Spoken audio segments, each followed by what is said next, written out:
Hello and welcome to episode 6 of this Let's Play Space Age series. In the last episode we started out by just building a whole lot of spacecrafts. Not this one that you're looking at right now. We built a craft that was originally going to just sit in orbit above Novice and collect calcite, but eventually needed to travel around space. And then we built a ship that was going to, like a shopping mall, that was going to exist above Aquilo and provide me with the building materials that I needed to build the factory on Aquilo, or at least this kind of first version of it, because, you know, we're going to have to upgrade that at some point in the future. Man, that's going to be horrible. And then once we've done those two ships, we went to Aquilo, got Aquilo done. You know, Aquilo's quite a small base. We got that done quite quickly. And then we made a short dash to the solar edge, which is where we are right now. Now, this journey was pretty brutal on this poor little craft. I'm still learning. It pretty much used up all of the ammunition I had in here. So this thing has just been kind of sitting there for a couple of hours, collecting ammunition so that it can return again. Because the thing is, I'm actually on this ship, so I couldn't let it die. It needs to come back to the real world at some point. So, yeah. It's been sitting here collecting up things. Now, what we're going to do in this episode, to start with, is just get to grips with my kind of space transport system. You know, we've got this map, and I need to move materials around A to B, different planets. And I need a fleet of crafts that are going to do this job. Now, I'm not going to build like a dozen. What my plan is to build 4 specific crafts. 4 different classes of craft is how I'm going to phrase it. Each one that can get to a different place. So, class 1 will get to these 3 planets. Class 2 will get to Gleba. Class 3 will get to Aquilo. And then Class 4 will get out here and start collecting those special asteroids that we need for this new special kind of science. And I have, you know, whilst this ship's been waiting here for these hours collecting up the materials, I have started. I've started on my 4 class. You haven't seen it yet, but I'm going to show it to you imminently.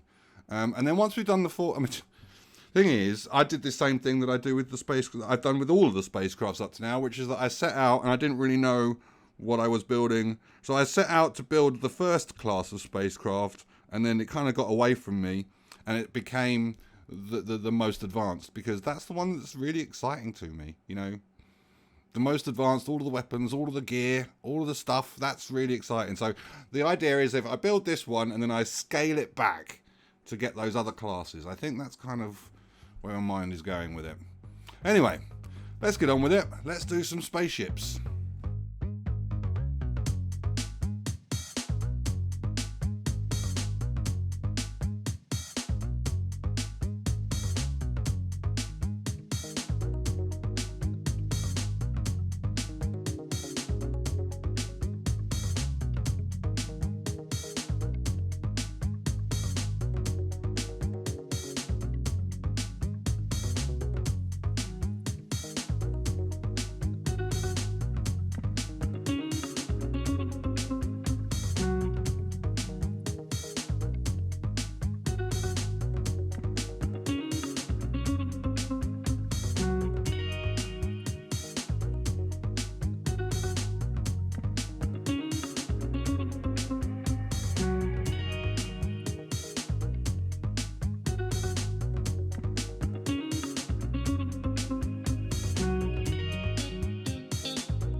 Right, so we have the fleet of ships. Immediately off the bat, I scaled back my plans for 4 classes down to 3.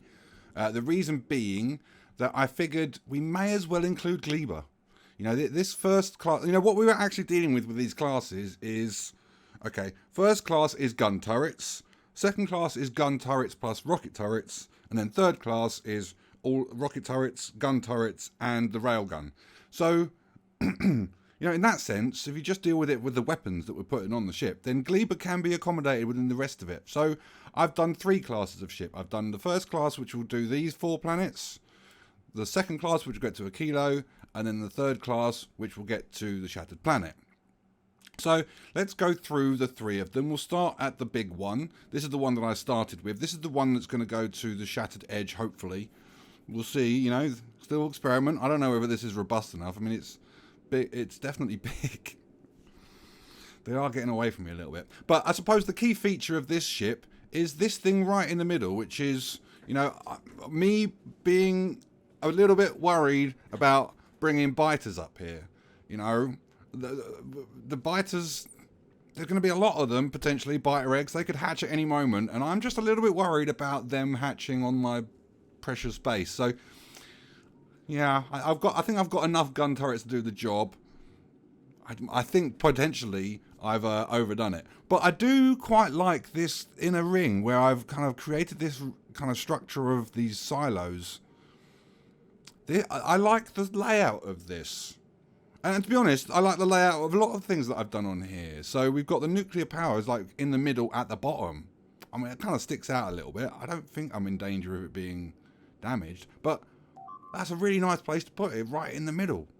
And I suppose it's probably a good time to talk about ship design. I mean, we haven't really talked about it all that much. And when there's a few different aspects of ship design as I'm trying to come to grips with it. And the first part of that is probably the part that I'm having the most trouble with, which is this part, the asteroid processing bit. If we go and have a look at like my first ship, this is the first ship I designed. Well, it's not the first ship I designed in Space Age. You know, we had a whole run where so I kind of arrived with some Anyway, this was my kind of original idea was to have the asteroid collectors on both sides with a priority. Now, I haven't set it up here. This is the first ship, but it's not really set up right. Maybe the maul is the best way. Because this is the same basic system, just a little bit bigger. So we've got we have several different asteroid. This is a mess. We have several different asteroid processing methods at our disposal, and up until a certain point on this playthrough, I was approaching that with the idea that there was a choice, that there would potentially be different ways of collecting these asteroids, processing them via these different asteroid processing methods that the game has given us to achieve different results. And I've tried playing around with those different alternatives, and I've come back full circle, and I've gone, no. There's actually only really one way to do this correctly. And we go back to this first ship. So my first thought was, I don't want to waste the resources. You know, if we set all of our asteroid collectors with a filter, then it will only pick up that particular asteroid. We won't need to throw anything away because there won't be any jamming. There's only one type of asteroid on a conveyor belt. If it jams up, then it means it's full. And so this was kind of my first go at it. And I've kind of developed since, and I don't think this is the right way to go. I thought this would be an approach that would have merit. And, you know, this is the Class 1 ship that I've built in those time lapses that you've seen. And I've done that approach here. So I've got filters on all the asteroid collectors. And yes, I've got slightly more asteroid collectors than I probably would otherwise have had if I didn't have filters on them. And I've got individual conveyor belts with each individual resource, so nothing can potentially jam up and cause me a bad day. But I don't think this is the right way to go. I don't think this has merit. I think the right way to go is that we need to use all of the asteroid processing recipes, all of them in a single homogenated block. And it was really kind of this ship which kind of made that most apparent, because it's taken an absolute age for this thing to fill up with resources. Whereas this Class 2 and this Class 3 are filling up much, much quicker principally because I'm processing the asteroids differently. And I'm processing them with probably what most other people are doing, which is with sushi. And because when we're dealing with sushi, we've got to deal with the potential for some asteroid to pop up that we don't need, then it jams up the whole system. And there seems to be a few different ways that we can do this. You know, a lot of people in my Discord chat, they seem to be solving it with circuit networks. So they will control what asteroids are collected depending on what the base needs at any one time. I'm not a circuit network enthusiast, so I'm doing it differently. And as I said, a different way is to use all of those asteroid processing methods. So if we look closely here, we've got all of the three processing that we have. We've got the original one that we start out with, which is when we turn the asteroid into one material. In this instance, we're turning that asteroid into ice. Then we have the second processing method, which turns that asteroid into ice and calcite. And then we have the third asteroid processing method, which is a bit of a lottery, to be honest. We throw the asteroid at it, and we get some random another asteroid back. But those other asteroids that we get back, they have a chance of being an asteroid that we actually need. Whereas, you know, I kind of lost my train of thought. The asteroids that we get from this process might be ones that we actually need, which we are in deficit of elsewhere. I mean, particularly with ice. You know, this tends to be the one that we need a lot of. So actually, the critical case probably tends to be the iron and the carbon. What I mean is that we tend to send quite a lot of asteroids to these sections, trying to generate ice. But the idea is that we use all three of them in the same process. We bring in the single asteroid type from the sushi. You know, the sushi goes in, we filter it out. We bring in that single asteroid type. Our priority is we want both ice and calcite, so it goes there first. If that backs up, then it's generally because we've got too much calcite.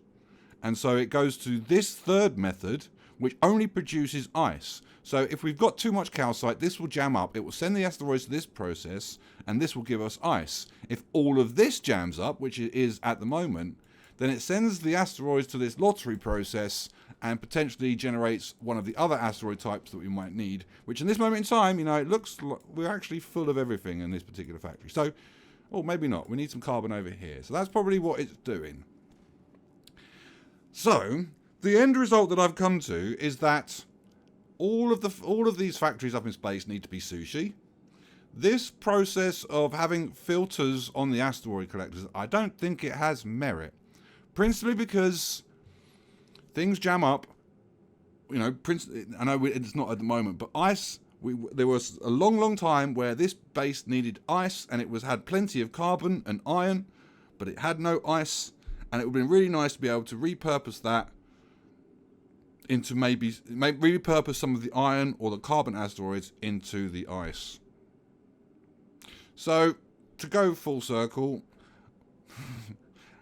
Class Type 3, I'm pretty happy with. We probably need to send it to shattered space just to make sure. I'm just waiting for the ammunition to completely fill up. Class 2, I think I'm pretty happy with as well. I literally just finished this a moment ago, so this hasn't got a lot of resources in. We need to let the ammo fill up, although it looks like the ammo's filled up whilst I've been talking to you guys. So we might be able to send this on a few trips to collect a few more asteroids. Class 1, this is with the original approach, with the filters on the asteroid collectors, and I think this needs to be rebuilt. I think it needs to be rebuilt with the same overall philosophy that I've got on these two, because these ones work really, really well. I don't think the filters on the asteroid collectors is the right way. So, that's the ships that I've built. Now, for the moment, I think I'm just going to keep Class 1. Just test it out. You know, I might be wrong. I might be wrong on this approach. You know, in my mind, we are scrapping a lot of resources by sending these asteroids that we don't need to this lottery approach. You know, we are not collecting any materials in the factory just in case. We are using it then and there straight away. And this approach of collecting up asteroids, so, you know, we've got, I don't know, a bazillion of different stuff in the factory ready to go if we need it. This might have merit. It might still have merit. I don't know. I'm going to still test it out. You know, it will be the last. If it is If it doesn't work, then it'll be the last time that I build this approach with the filters, and I will just do sushi from that point on. But from here, what we need to do, we need to build a whole load of these things, copy them, and start making foundations. I am going to need... Right, so the next step on this journey is Fulgara. I am going to need so many foundations in order to make a decent base up here. So many foundations is unreal. Like, if I take... This is an experiment I did on stream not long ago. If I take... This is my shopping mall on Novice. Let's take a blueprint of it.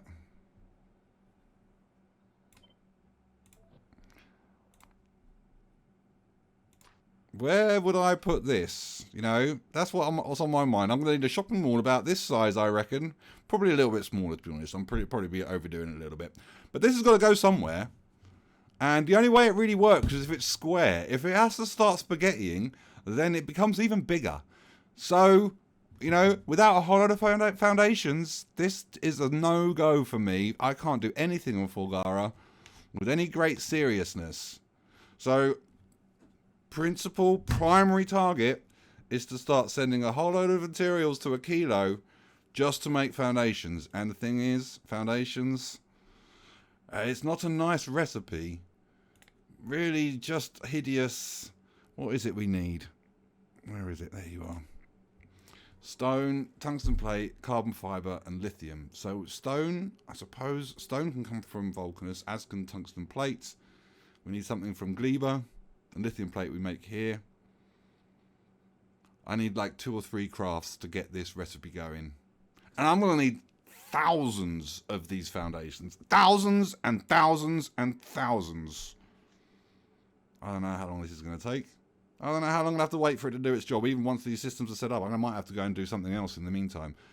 But, so that's the plan. We're going to copy these ships and we're going to set up the production line for the foundations on Aquilo. And then we're going to have to wait, and I'll have to find something else to do. We're getting into the grind now. Right, let's crack on.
So, Aquilo.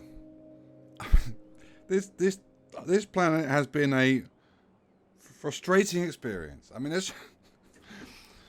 so I built my ships, I built my spaceships, and I came back to Aquilo, and I started to build, and I immediately lost all heart with the, I was quite, I was just very, very frustrated, and to the point where I was like, what is the point of me even existing? Why am I here? What am I doing? I think that's what Aquilo is here, we've got these four new planets, and all of them are like an interesting test or challenge, in some way, something we haven't faced before. And Aquilo, for me, it's just a test of my freaking patience. It's just so frustrating. So, anyway, I got frustrated. I went away for a couple of weeks, and I put Factorio down, which I haven't done for quite some time. And I just thought about other things. And whilst I was thinking about other things, a resolve slowly started to build, and ideas of how I was going to conquer Aquilo started to come into my mind. I started to file them away, ready when I wanted to.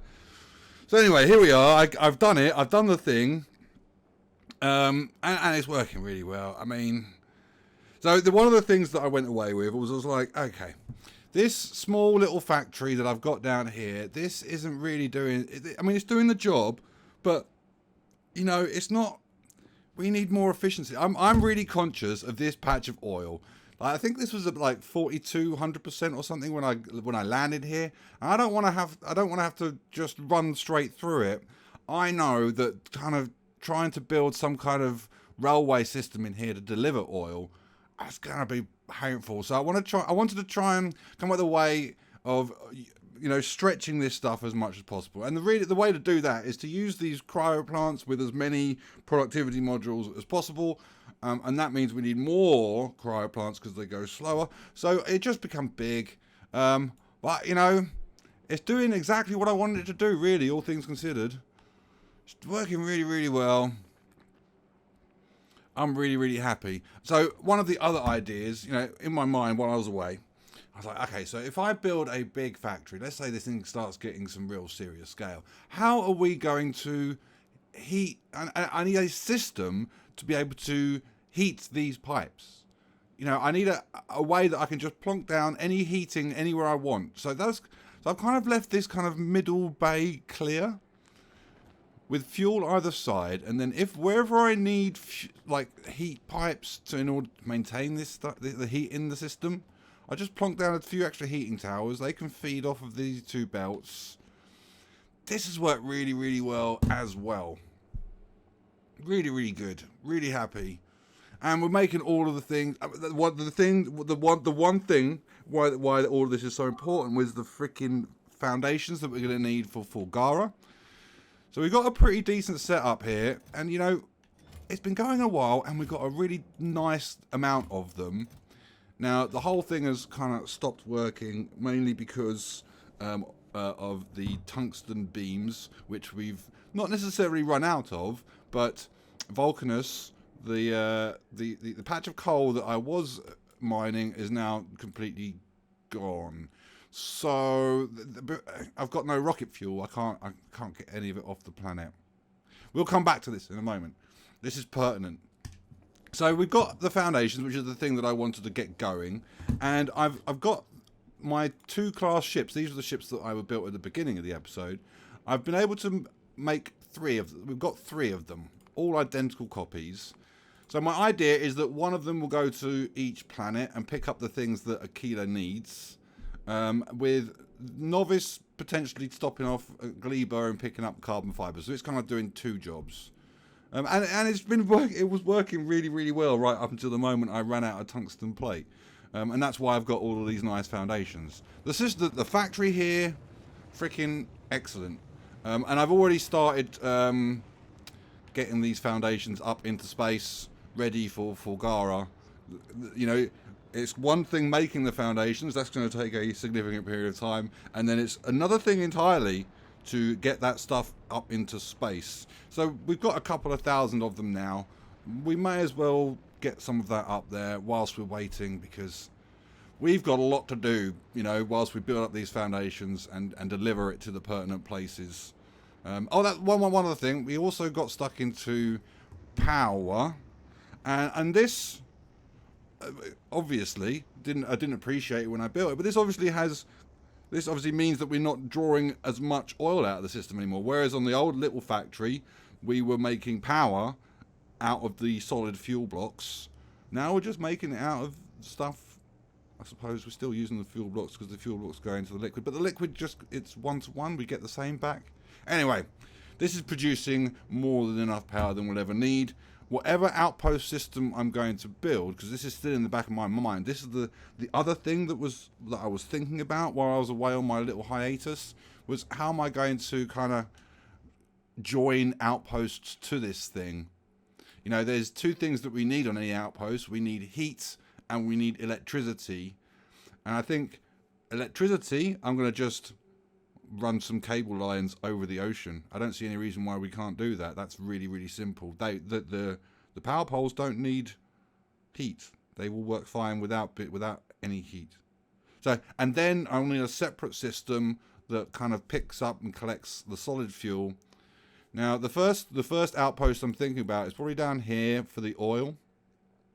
I think I'm going to make a little factory here that makes the solid fuel, and then I'm going to use the solid fuel that I make here and try and get that into the other outposts where I'm not going to be able to make solid fuel where I'm not. The fact that I'm making an outpost here for oil means I can make the solid fuel. If I want to do one with this fluoride or this brine, then I'm not going to have any of that fuel, so I'm going to need to make the heat somehow. I don't really want to have to stretch the heat everywhere. I think I want little outposts, little heated islands, I think. But I suppose we're not really doing that yet because we're being held up by other things. So let's get on to the next thing. Because in my mind, the next thing was going to be Fulgara. Principally because I wanted to get cracking on the quality modules. I wanted some sort of process. I need a lot of legendary modules, and it'd be nice to get that going in much the same way that I'm getting this going with the foundations. But I can't do anything until I've got enough foundations to be able to do that seriously. I need something else to do. So Vulcanus. I obviously need more coal. This whole planet is going to be pretty useless without more coal. So I need more coal. But equally, if we got to wait for Fulgara, this is probably a good place to come to and start dealing with the mess that's going to be quality. This is probably a good place to start. And I have had a little wander, and there's a nice, island of space in here, which doesn't really have. It's got some. It is surrounded by some resources, but it's kind of isolated. I could build a nice factory in there, I reckon. So if I come over to this island here, defeat the worm. Defeat the worm. Get this land. Maybe have a look down here, see if I can get this and straddle the base in here somewhere. Yeah, and then we'll have to get cracking with quality. The ideas for quality, from this point onwards, these ideas have been developing for a long, long time. I am genuinely excited about tackling this. This is a different challenge to Aquilo. This is like troubleshooting. This isn't a test of patience. This is a test of competence and skill. I want to get cracking. Anyway, let's do it. I'm excited.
Welcome back to Vulcanus. No, that's the wrong planet. Welcome back to Vulcanus. Yeah, I get it right in my head eventually. You practice these things and you slip up on the most simple things. Welcome back to Vulcanus. We're building a very, very, very big base here. Just massive. I have no other explanation other than the fact that I don't really have a sense of scale of, how big this factory needs to be. And what happens is, for me anyway, I build a thing and then everything after that thing has to match the first thing. So if the first thing is big or bigger than it needs to be, or just whatever, then everything needs to be the same kind of size. And that's kind of the spiral that I'm kind of descending into. So this is the kind of the top left-hand quadrant of the factory I'm trying to build here for the time being. There's more going to happen later. This is the top left-hand portion. This is dealing with iron, steel, copper, and iron, steel, and gears. And then over here, I'm going to build more or less the same size factory over here, which is going to deal with copper and low-density structure. And one of the big problems that I'm going to have to face pretty soon, to be honest, is the fact that this big factory that I'm building is going to spread into my starter factory. Now, the thing is, I don't necessarily need much of the things that the starter factory is making. I've got a big mall in space. I've got inserters galore and conveyor. I don't necessarily need any of that stuff, apart from the tungsten, which I need for those freaking foundations. So I think I might have to copy segments of this, move it somewhere else to continue the tungsten processing and the low density structure, blue circuit boards and rocket fuel as well. I think I might need to copy the elements of this factory, put it somewhere else so that I can expand across, because this right hand portion is going to be about the same size as this left hand portion. So this line over on the right hand side, it's probably going to be here-ish. I didn't really set the factory out very well. It's kind of taken me by surprise how big it's gotten. Anyway, what I really, really want to talk about here isn't the factory and how big it is, but it's about quality. Because I still feel like I'm learning, but what I am very grateful for is, that the whole quality setup that I have on Novice, long-term wise, and would I do it again, kind of justification wise, I don't think I would do it again. Long term, it's been useful for a few things, but probably not enough to justify the amount of work that went into it. But I am grateful for it, having that experience of doing it on Novice when I'm attacking this, because it's kind of very much leading my thoughts on what I want to do with it and how I want to process things. Now, a few things to get out of the way before we do this. Firstly, I don't really have a plan for this base. I have rough approximate numbers, performance characteristics I want it to achieve, but I am very much winging it. I'm relying on my competence to get this right. It's not going to be perfect. I'm certain that once I've built it, I'm going to look at it and think, I could do this better if I did X, Y, or Z. That's the first thing. The second thing is that this isn't going to make science. This factory that I'm building here is just going to make legendary things. Foundries, the mining drills, all of the rocket stuff. Like, I want to start making rockets in orbit above Vulcanus rather than Novice. I want to start using these infinite stuff. I don't want to have to rely on Novice. So if I can make all of that stuff legendary here, and all of that stuff is complicated. There's a lot of stuff that's going to involved in it, and that's kind of why I wanted a lot of things, and we've ended up in this big factory. But the idea is that this big base is just going to make the legendary things that I need to make the SPM solely SPM base. Like, we're going to make another legendary factory after this one, which is going to do nothing else but make legendary science. Now there are. I could start making legendary science from here, but we're probably going to start coming up against some sort of UPS problems. I mean, I do feel like I'm pushing the game to its. I want to find what the limit of this game is. I know Woob has been working behind the scenes to get it work to a point where UPS should be less of an issue, but I'd really like to find out where that point is. But if we started flowing all of this material through into making science, we'd be using these kind of inferior machines, and we'd be making a whole lot of other things along the way. Whereas if we just make science, then we can dedicate a few of the processes. And I suppose the best way to go through this is like with iron plate. Like we've got iron plate, and ordinarily we would just send that to the places that need iron plate, but we're also producing all of this quality stuff in the background. So if iron plate jams up, if we stop needing the 1-dot iron plate, then we need to scrap that iron plate in order to continually generate the stuff in the background. And, you know, if we were looking for the most utilized, most perfect optimized factory, we would take that iron plate and we would turn it into gears and we would turn it into steel beams, because we probably want quality. We want those things to be quality in the rest of the factory. That would be nice to have extra ones of those things.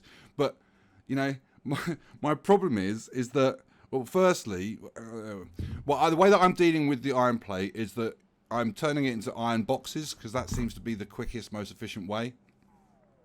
So I'm sending all of this excess iron plate to make iron boxes. I'm scrapping the iron boxes, and then anything that's extra quality, you know, I'm siphoning off the 1-dot, returning that in. If it's more quality than that, then it goes on to the rest of the system. But so my point was, man, my mind is all over the place. There's so much to talk about. My point is, if I wanted to utilize this iron plate to make steel plate and gears, which we might be in deficit of in the rest of the factory, we would also need this as well, just in case the steel jams up and the gears jam up, like we've got too many of those things. So we'd need this part of the factory as well, but we'd also need another part of the factory which did those jobs, which turns the iron into the steel and the gears. And we would need some mechanism, some circuitry, which figured out how to turn one and turn them off. Like, we don't want the whole system to be overwhelmed with steel plate. I actually have that problem on Novice frequently. It keeps breaking the quality thing on Novice. It is feeding my thought process when I'm doing this. It jammed up not long ago with legendary copper plate. I thought we would just keep all the legendary stuff and it would be fine, but it's not, because when we scrap other things and produce other copper plate, it jams up on the legendary. So we do have to scrap the legendary things.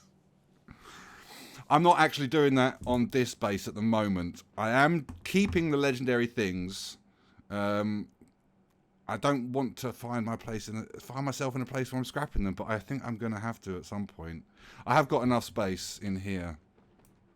Anyway, the point I'm trying to get to is that when we're making the legendary SPM base, we probably want to make use of these mechanisms where we turn this excess iron plate into gears and into steel beams, depending on what it is that we need or want. I suppose we might not necessarily need those things. This is just an example. You know, if we were building an SPM base, we could probably figure out a circuit network that precisely figured out which one of those we needed at any one moment in time. But because we're building a shop, essentially a big quality shopping mall here, it's really difficult to know. Anyway, it's really difficult for me to know at this point. That point might become clear as and when we turn this thing on. But, you know, iron plate really kind of, I think as a simple thing, it kind of illustrates the issues with quality. And that's why I'm just keeping it to, you know, if we've got too much iron plate, we're just going to recycle stuff until we get less of that iron plate, but in a higher quality. And then it will just keep going around that circle. It's just simple. It doesn't require anything complicated. You know, and when we're dealing with this kind of scale, simple is definitely nice. But yeah, so anyway, that's quality. We've got a lot of stuff here. This is let me just go through what we've built. That's probably sensible. In the middle, on the right-hand side, this is the lava processing. This is the stuff that turns the lava into molten iron. And then up here, we've got the gears, the steel plate and the iron plate, and the same again below. So if we look on the map, we've got the lava processing in the middle, and then we've got the iron processing above and below. And I'm going to do the same over here. So we've got the lava processing into copper, molten copper, and then we've got one block of copper down here, and we'll have the same block of copper up here. The idea is that this is my scrapping block. So anytime any of these processes in here, not this bottom left one, anytime any of these, no, okay. It's just this, anytime any of the, I forget how these things are built. Anytime any of the processes in here overflow, it's going to go to this corner and get scrapped or turned into a box to be scrapped. Over here, we've got the stone processing, because we are producing just an absolute monstrous amount of stone out of this lava processing. I'm going to try and turn all of that into stone blocks, and then subsequently all of that stone blocks into concrete, which is what is down here. I also need another block that's going to deal with refined concrete. And on the right hand side of the factory, we're going to do basically the exact same thing. So we've got this block here. We're going to copy that up here. We're going to have the bus down the middle. We're going to have top right hand corner for scrapping. Although we can't turn copper into a box. Copper is a bit more troublesome, and how we're going to recycle that. I think I might have to do it via copper cables. But, you know, copper cables just is flow rate problems. Anyway, we're not there yet. We haven't done that yet. Below that, we're going to have the stone processing again, because we're making about the same amount. We're making exactly the same amount of stone here that we're making here for iron. So, same size stone block here, same size concrete block here. We're going to have somewhere else to build the refined concrete for this. We're going to have to join the two together, maybe. Then we're going to have a bus. This bus might be quite big and chunky. That's going to come across. Down on the south half of the factory, we're going to deal with the other things that we need. So coal, tungsten, sulfuric acid. We're going to need several train stations. Probably not very big ones. You know, this is mostly processing of things that we get. You know, we're not actually importing all that many materials. Lava, that's probably the biggest ingredient. And we can just find the nearest pit of lava and pipe it in. Maybe have a few pumps. That's easy. We don't need to put that on a train. So train-wise, I mean, it's going to be overdone. I haven't done the train network yet. That needs some work.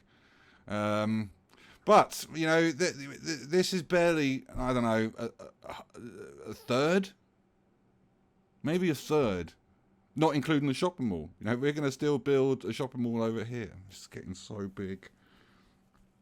I mean, the irony is that I came here because I wanted to burn some time so that I could make foundations, and I'm building a really big base, which means I'm going to have to fill in a lot of lava and use a lot of those foundations.